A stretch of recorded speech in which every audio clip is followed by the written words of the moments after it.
Hello and welcome to another edition of Sales TV Live.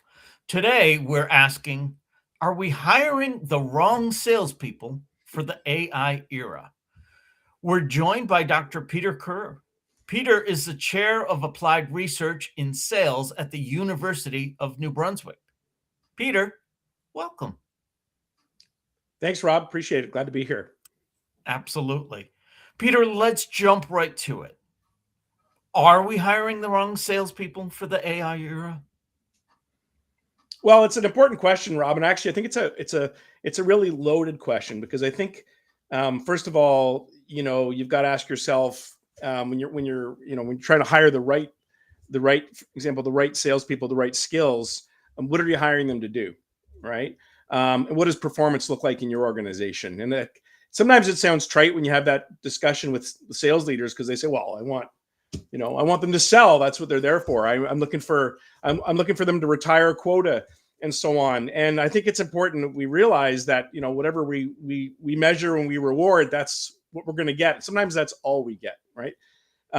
So I mean, I've had some great interviews over the last couple of years and having that same conversation with sales leaders, and you find out the people that are necessarily the best at retiring quota, leave, and this is a quote, leaving bleeding bodies in their wake, right? And so, I think when the first time you ask the question about are we hiring, the right people and the right skills, you really got to define what success looks like. What do you want?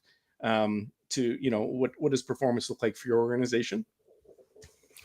So, along those lines, Yeah, especially these days, yeah. what do you believe are the skills that truly drive performance?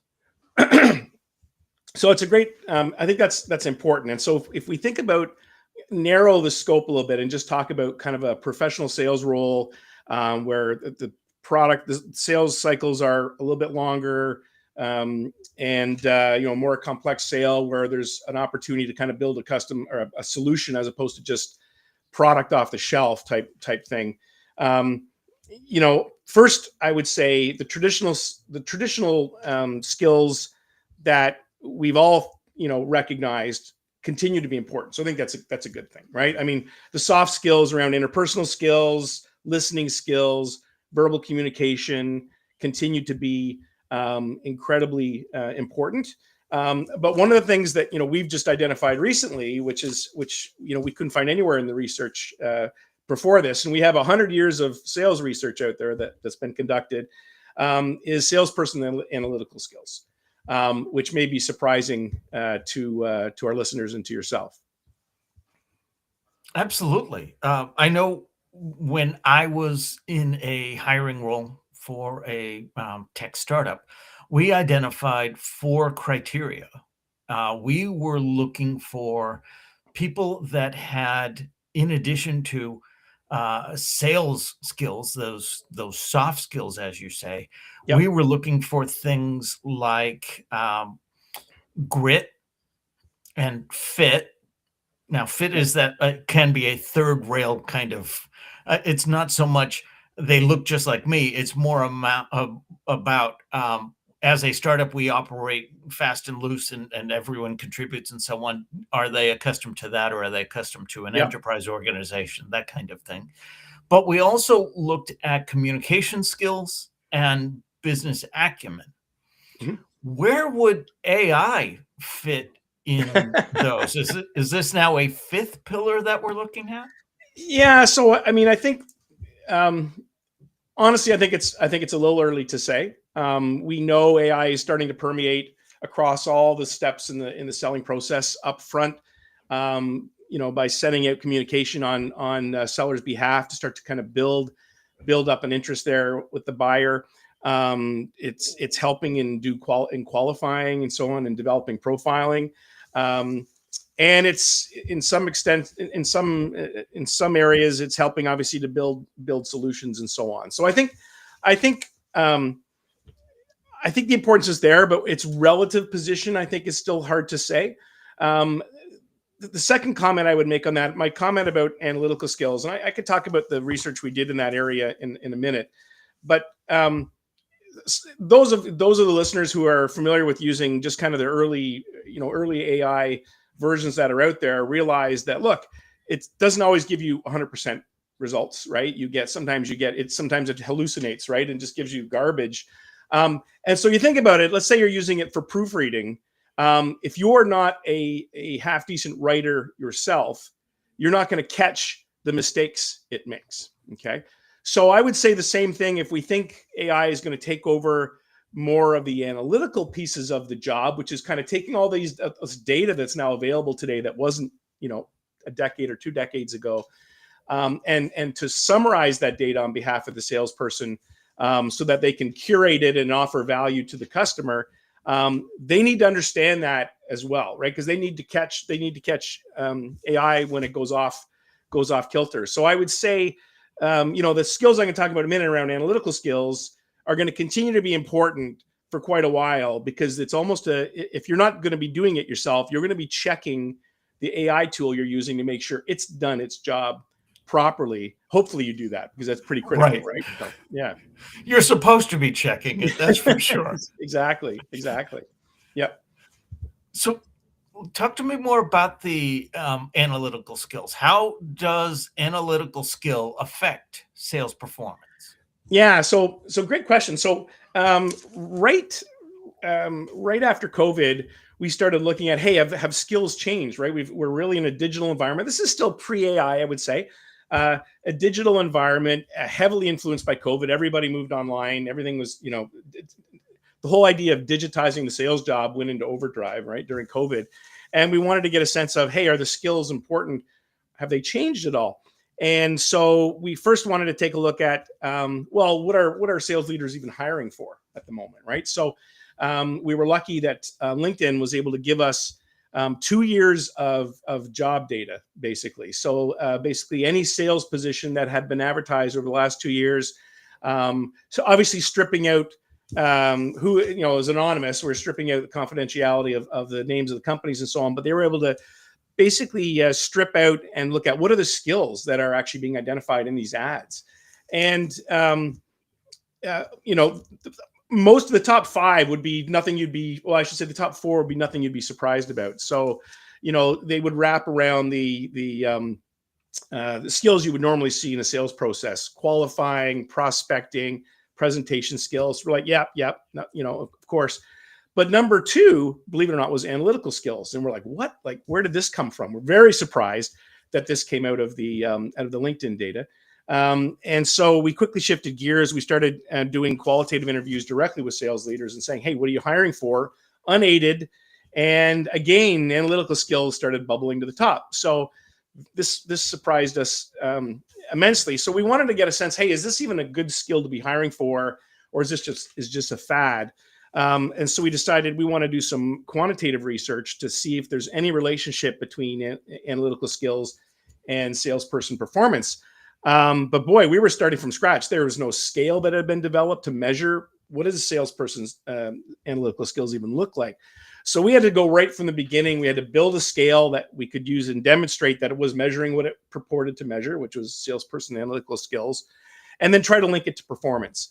And we did that. And what we found was that there was actually 2 relationships. There's a direct relationship between salesperson analytical skills and sales performance.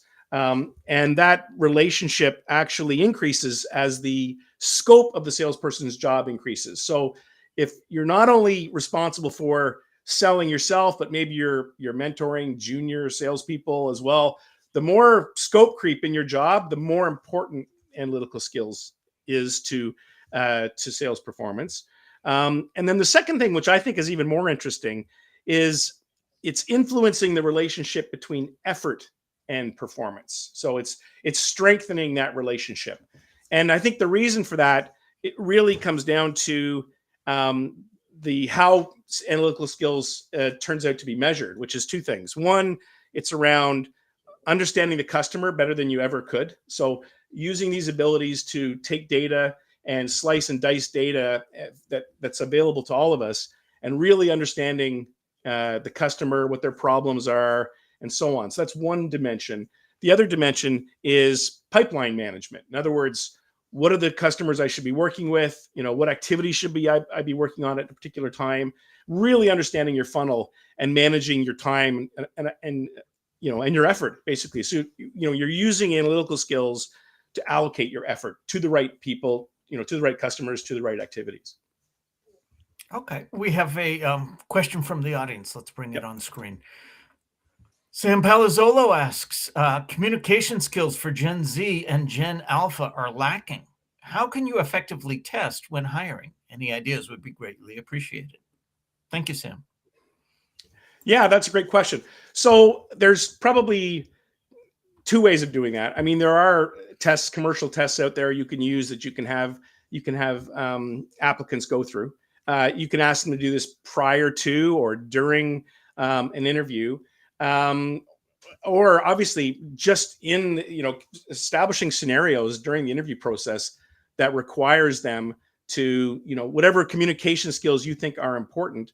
Role playing actually right in an interview. I think people are so fixated on doing a traditional, I ask a question, you answer it format. They don't recognize there are other things that you can do. You could bring in your assistant to come in and ask them to do a role play with this individual and so on. So I think that we need to be more creative in how we interview, to look at some of these soft skills and how people are, because let's face it, some of us interview really well and they say what you want to hear, but they can't actually apply that on the job, right? So I think those types of things would be really helpful.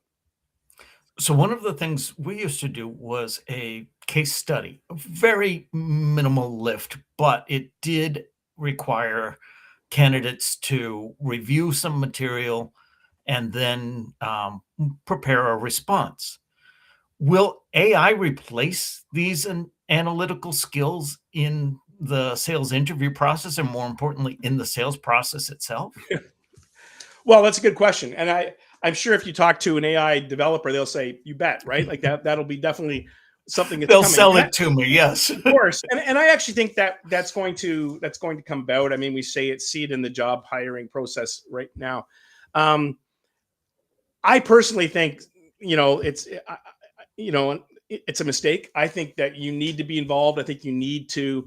I mean, we're at a point now where the salesperson really can be a differentiator for a company, right? They talk about the fact that our products can't all be sales leaders or you know what I mean, share leaders. And so obviously the differentiation often comes from the salesperson and how they listen, how they adapt to the conversation and so on. And I think you need to be listening for those things. I'm not sure AI anytime soon may pick up those subtleties that I think we need to see as hiring leaders, frankly. So we've talked about analytical skills, and Yeah. we've talked about the soft skills. Mhm. Should we be hiring for somebody who ticks both of these boxes? You'd think, right? And I think one of the things that's challenging right now is that, I think you and I, when we had a conversation, we talked about the fact that, boy, sales leaders use their gut an awful lot when they're hiring, right? And I think that's for a couple reasons, right? I think, first of all, they recognize that jobs are situationally dependent. So my sales job is different from your sales job. And so, part of that has to come into the conversation. I think the industry and maybe even academics have hurt ourselves in the sense that there's just too many remedies out there, too many silver bullets you should be looking for when you're hiring in terms of what skills. And I think that's just created noise. And not sure people know what advice they should be looking at. Or people are just hiring a mirror image of themselves, right? Generally, good sales people end up sales managers in many situations. So you figure, well, I'm going to just hire someone like me. They should do well. And so I think that's kind of where the hiring is at right now, right? And let me talk about the one scenario, which is there's these remedies, and I'm told I should hire for this, and I'm told I should hire for that. And Peter Kerr just said, now I've got to add analytical skills to my list of things I hire for, right? Here's the challenge. And let's take two dimensions, right? If we take soft skills on the left, okay, and then we take hard skills on the right. So soft skills, interpersonal skills, interorganizational skills, or your ability to network and politic and advocate for your customer, listening, all of those skills on the one side. And on the right, we'll talk about technical skills, so analytical skills, maybe even your cognitive aptitude, right? So we'll throw in some of the IQ stuff, and then the EQ stuff's on the other side. So we have these two dimensions. And I think the natural thing North Americans do is they're going to want to try to optimize both of those, right? And I think what happens is, if you think about it on a two-dimensional scale, of course, we all want to be in the top right-hand corner. We want the highest of both. And the reality is, you can't find those people easily. You're certainly not going to find an entire team of them, right? You can't afford them, and you probably can't retain them, right? So I think that's a problem. So the reality is, we have to deliver extraordinary sales results with probably an average team. Okay, we just can't. We're not going to have a whole team of superstars in the top right-hand corner. Conversely, we obviously don't want the bottom left, which is low on both of those things. So what happens as a sales leader? Ultimately, you have to make a trade-off. You have to decide: do you want high on one skill and low on the other, or vice versa? But we don't do that. What we do is we try to maximize both, and we end up with what I call the compromise candidate, somebody in the middle. They're kind of just average at both, because you're basically trying to hire for both, and that's where you end up. And I think the problem with that, frankly, is you're not going to have a differentiated selling experience. It's not going to happen. You're going to have a mediocre candidate. And so I think it's really up to the sales leader to decide, for this particular job and what I think is important, which one do I want to try to maximize? Do I want, for this role, to focus on the hard skills and not the soft skills? And so I'm going to consciously be bad at one and be better at the other, and allow that trade-off to take place.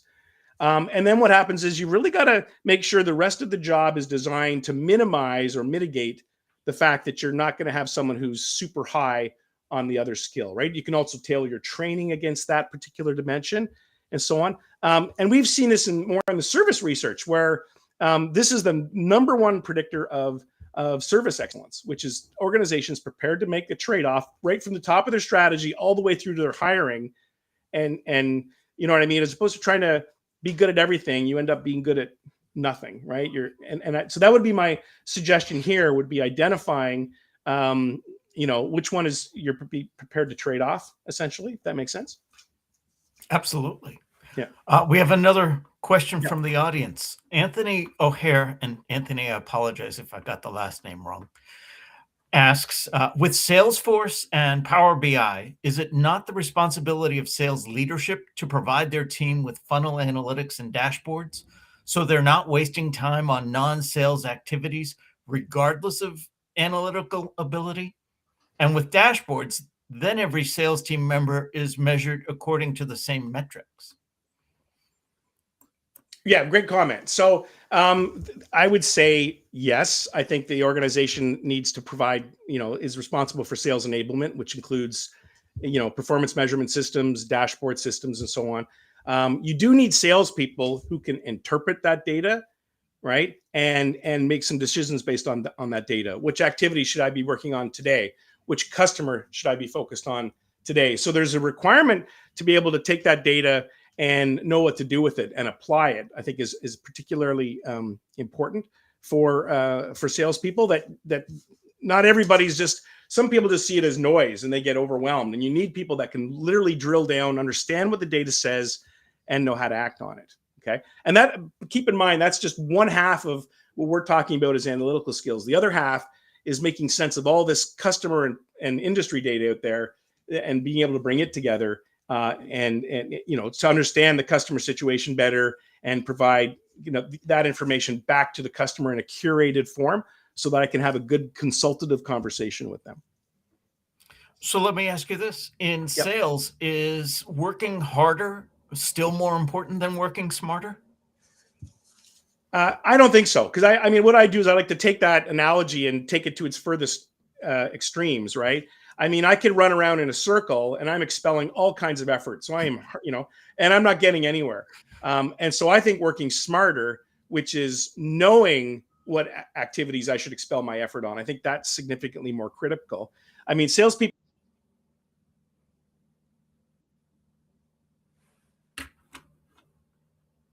matter the most. And that's one of the biggest differentiators we see in the marketplace is those, salespeople who know where to spend their limited amount of time on. So, Peter, if you were to emphasize the one thing you would want our audience to take away from today's episode, what would that one thing be? The number one thing I think for me, and within the limitations of kind of the research I've been doing recently, is salesperson analytical skills are important. Okay. But what's more important is they're trainable. Okay. When I talk about skills are things that are job tasks that people can learn. Okay. As opposed to traits. So earlier in the conversation, we talked a little bit about grit, talked about EQ, IQ. Those are all innate traits that you're born with. Okay. Skills aren't. Skills are trainable. Analytical skills are trainable. Okay. So I think that's important. And I said the second piece of that is when you're hiring, you've got to decide whether or not that piece of, that dimension is something you want to optimize for, or whether you want to continue to optimize more for softer skills, essentially, and be prepared to make that trade-off and redesign the rest of the job to offset the area you've chosen to trade off against, basically. So we can't have everything? Well, we're all going to have one or two superstars on our team, right? You're just not going to be able to. I think it's unrealistic to think you're going to build an entire team of superstars and hang on to them. And so I think we need to be prepared to deliver, strong results with an average team overall, right? So that's a powerful thought. You're not wrong, but most of us don't think of it that way. We're going to try and have the superstar team, the all-star team, and then get the results accordingly. Thank you for that. Peter, this has been great. On behalf of everyone at Sales TV, to you and to our audience, I want to thank you all for being an active part of today's conversation. We now have a newsletter. Don't miss an episode. Get show highlights, beyond the show insights, and reminders of upcoming episodes. You can visit us at salestv.live, and at the top, click on newsletter. Thank you all, and we'll see you next time.